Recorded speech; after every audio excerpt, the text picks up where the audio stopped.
Lower caste OBC का जो कांग्रेस को मिल रहा है 2019 में वो 15%, 1% कम। 2014 में 16% था और 2019 में 15%, 1% कम हो जाता है लोअर कास्ट ओबीसी का परसेंटेज। लेकिन लोअर कास्ट ओबीसी का 2014 में जो क्षेत्रीय क्षत्रपों को 33% मिला था वो सीधा घट करके 22 पे आ गया, मतलब 11% का लॉस हो गया। लोअर कास्ट में 11% और अपर कास्ट में 18% का लॉस हो रहा है क्षेत्रीय क्षत्रप को। मतलब ये ओबीसी का अपर कास्ट, ओबीसी का लोअर कास्ट में कह रहा हूं, जिसे आप एक्सट्रीम बैकवर्ड कास्ट भी कह सकते हैं। तो ओबीसी का जो अपर कास्ट है वो 29% दे रहा है क्षेत्रीय क्षत्रप को 2019 में, और ओबीसी का लोअर कास्ट 22% दे रहा है। 33% 2014 में मिला था और 2014 की तुलना में 2022 में आकर के उनको 11% का नुकसान हो जाता है, और यहीं से क्षेत्रीय क्षत्रपों की जमीन खिसक जाती है। ओबीसी की पॉलिटिक्स की जमीन पूरी तरह से खिसक करके भारतीय जनता पार्टी की तरफ आ जाती है। भारतीय जनता पार्टी को क्या मिलता है 2014 की तुलना में 2019 में? 2014 में लोअर कास्ट ओबीसी का वोट 43% था, जो बढ़ करके 5% का जंप होता है, और लोअर कास्ट ओबीसी का वोट 48% हो जाता है। 48%।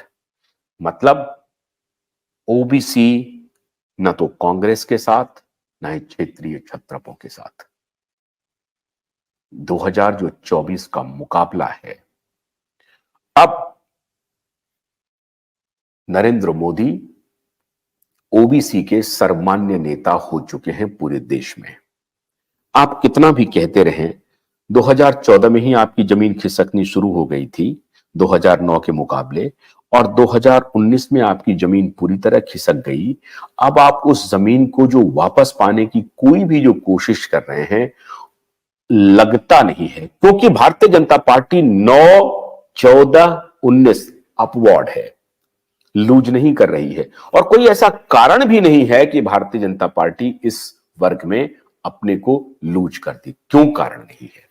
क्योंकि इस बार तो भारतीय जनता पार्टी ने और भी बड़ा मास्टर स्ट्रोक खेल दिया है। मध्य प्रदेश में, छत्तीसगढ़ में और राजस्थान में। छत्तीसगढ़ में ट्राइबल मुख्यमंत्री है। मध्य प्रदेश में पहली बार डंके की चोट पर उन्होंने एक यादव मुख्यमंत्री, जो ओबीसी में जो सबसे डोमिनेंट कास्ट है, उस कास्ट के उस कास्ट के व्यक्ति को मुख्यमंत्री बना दिया, मोहन यादव। अब उसका असर यादव कम्युनिटी पर साफ साफ दिखने लगा है। बिहार में कंस के वंशज और कृष्ण के वंशज, इसकी थ्योरी चल रही है। बिहार में जो कृष्ण के वंशज हैं उनका एक सम्मेलन भी हो चुका है। इधर झांसी में और नोएडा में, उत्तर प्रदेश में, एक सम्मान समारोह हुआ है। और चूंकि मोहन यादव जी को आपने मुख्यमंत्री बनाया, भारतीय जनता पार्टी ने मुख्यमंत्री बनाया, तो मोदी जी का सम्मान हो रहा है। और ये कौन कर रहे हैं? यादव समुदाय के बंधु कर रहे हैं, यादव समुदाय के वोटर कर रहे हैं, उनके प्रशंसक कर रहे हैं, यादव समुदाय के लोग कर रहे हैं। इसका मतलब है कि मोदी का असर न सिर्फ ओबीसी पर है, बल्कि ओबीसी की जो सबसे डोमिनेंट कास्ट है यादव, उस पर असर अब साफ दिखने लगा है। और ये जो एनालिसिस है, इसको आप सूत्र बांध लीजिए। मैं अब उसका सोर्स जरा मैं दिखाना चाहता हूं। आप जरा एक मिनट सोर्स जरा दिखाइए। ये जो वेबसाइट है, आप इनका सोर्स दिखाइए जरा सा। ये सोर्स है Carnegie Endowment for International Peace. इनका एक रिसर्च है और उन्होंने ये Carnegie Endowment for International Peace, और ये जो आंकड़ा है, ये सोर्स ये इन्होंने कोई शोध कर लिया ऐसा नहीं है। ये आंकड़ा पब्लिक डोमेन में है और वो आपको हर जगह से मिल जाएगा। बूथवार एनालिसिस होता है, तो ये आंकड़ा आपको इलेक्शन कमीशन से भी मिल जाएगा, हर जगह से मिल जाएगा आपको, अगर आप तहकीकात करना चाहते हैं। कहने का मतलब ये है कि ओबीसी और ईबीसी दोनों पर नरेंद्र मोदी की पकड़ हो गई है। आप इस डेटा को इनकार नहीं कर सकते। 9, 14 और 19 का डेटा मैंने आपको दिखा दिया। 24 में क्या होने वाला है, अब इससे आप अंदाजा लगा सकते हैं। तो ये बहुत बड़ी चुनौती होने वाली है क्षेत्रीय छत्रपों के लिए और कांग्रेस पार्टी के लिए।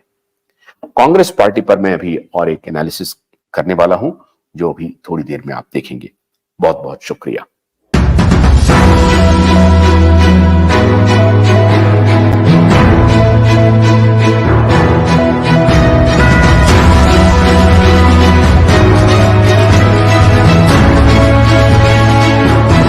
भोलानाथ का ब्रश कटर एक बैटरी चालित मशीन है जिसका चार्जिंग समय 3.5 घंटे है। यह 6 से 8 घंटे के प्रभावशाली संचालन समय का दावा करता है, जिससे यह एक बार चार्ज करने पर 16,000 वर्ग फुट गेहूं या चावल के खेतों को कुशलतापूर्वक काट सकता है, जबकि इसका पेट्रोल समकक्ष व्यक्ति उसी कार्य के लिए 1,000 रुपए मूल्य का पेट्रोल खर्च करता